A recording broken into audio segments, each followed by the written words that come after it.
ഭരണസമിതിയുടെ കെടുകാര്യസ്ഥത അവസാനിപ്പിക്കുക. ചങ്ങനാശ്ശേരി നഗരസഭാ പ്രതിപക്ഷ കൗൺസിലർമാർ നഗരസഭയ്ക്ക് മുന്നിൽ പ്രതിഷേധിച്ചു. ഇന്നുച്ചയ്ക്ക് 12-നാണ് പ്രതിഷേധം നടത്തിയത്. നഗരത്തിലെ വഴിവിളക്കുകൾ തെളിയിക്കുക, തെരുവുനായ ശല്യത്തിന് പരിഹാരം കാണുക, റോഡുകൾ പുനർനിർമ്മിക്കുക, ഇടതുമുന്നണിയുടെ അഴിമതി അവസാനിപ്പിക്കുക, വികസനത്തിന് എതിരായ ഭരണസമിതിയുടെ നീക്കം അവസാനിപ്പിക്കുക തുടങ്ങിയ ആവശ്യങ്ങൾ ഉന്നയിച്ചാണ് പ്രതിഷേധം നടത്തിയത്. നഗരസഭാ പ്രതിപക്ഷ നേതാവ് ജോമി ജോസഫ് അധ്യക്ഷത വഹിച്ചു.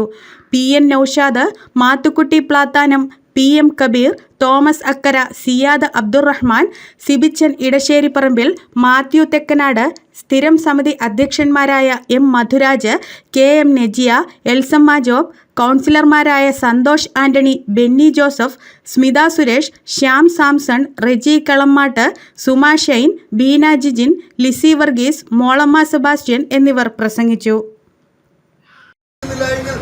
ഓരോ വാർഡുകളിലേക്കും ജനങ്ങളെ കൂട്ടി സമരപരിപാടികളുമായിട്ട് ഞങ്ങൾ മുന്നോട്ട് പോകും.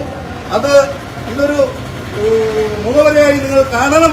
ഇത് കണ്ടില്ലെങ്കിൽ നാളുകളിൽ ഓരോ വാർഡുകളിലും ഞങ്ങൾ സമരമായി മുന്നോട്ട് പോകും. ഇവിടുത്തെ ജനങ്ങൾക്ക് സ്വൈര്യമായി യാത്ര ചെയ്യാനും അതുപോലെ തന്നെ ജനങ്ങൾക്ക് വെളിച്ചവും കൊടുക്കാനും ഉള്ള സ്ഥിതി ഈ ഭരണ സംവിധാനം ഉണ്ടാകുന്നില്ലെങ്കിൽ അതുവരെ ഞങ്ങൾ അതിശക്തമായ സമരമായി മുന്നോട്ട് പോകും എന്ന് പറഞ്ഞുകൊണ്ട് വരും ദിവസങ്ങളിലെ എല്ലാ